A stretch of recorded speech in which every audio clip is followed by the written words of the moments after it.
வணக்கம் நண்பர்களே, நாம் இன்றைக்கி எதை பற்றி பார்க்க போகிறோன்னு வீடியோ பார்த்துருந்தா கண்டிப்பாக உங்களுக்கு தெரிஞ்சிருக்கும். வேறு ஒன்றும் இல்லைங்க, ட்ராகன் ஃப்ரூட்டை பற்றி தாங்க. இது கடையில் வாங்க ட்ராகன் ஃப்ரூட்னு நினச்சிங்களா? இல்லைங்க, நம்ம வீட்டில் முத அறுவடை செஞ்ச ட்ராகன் ஃப்ரூட்டுங்க. அதை கட் பண்ணி சாப்பிடும்போது அதோடய ஃப்ளேவர் எப்படி இருக்குது, அதோடய டேஸ்ட் எப்படி இருக்குதுன்னு உங்களுக்கு காட்டணுங்க தான் இந்த வீடியோ பதிவு. செம்ம டேஸ்ட்டுங்க. ஸோ நம்ம அறுவடை பண்ணுறத உங்களுக்கு வீடியோவாக எடுக்கணும் அப்படின்னு நினைக்கும் போது டக்குன்னு நம்ம பசங்க அறுவடை பண்ணி நம்ம கையில் பழத்தை தந்துட்டாங்க. ஸோ அதனால தான் உங்களுக்கு வீடியோ எடுக்க முடியல.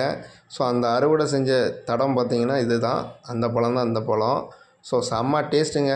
நம்ம தண்ணி ஊற்றி வளர்த்து நம்ம பார்த்து வளர்ந்த செடி நமக்கு முதல் அறுவடை தந்து அந்த கனியை எடுத்து நம்ம சாப்பிடும்போது இருக்கிற சுவையே தனிங்க.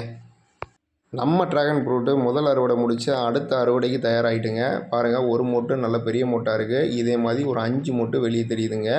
அது சின்ன சின்ன மொட்டாக இருக்குது. அது பூரா ரெட் கலரில் அழகாக தெரியுது. ஸோ உங்களுக்கு வெயில் அடிக்கிறதுனால கிளியராக தெரியுதா தெரியலையான்னு தெரியல. ஸோ அடுத்த அறுவடை பார்த்திங்கன்னா ஃபுல் வீடியோவாக நான் உங்களுக்கு அப்லோட் பண்ணுறேன். நம்ம சேனலை சப்ஸ்கிரைப் பண்ணாதவங்க சப்ஸ்கிரைப் பண்ணி வச்சுக்கோங்க. நன்றி, வணக்கம்.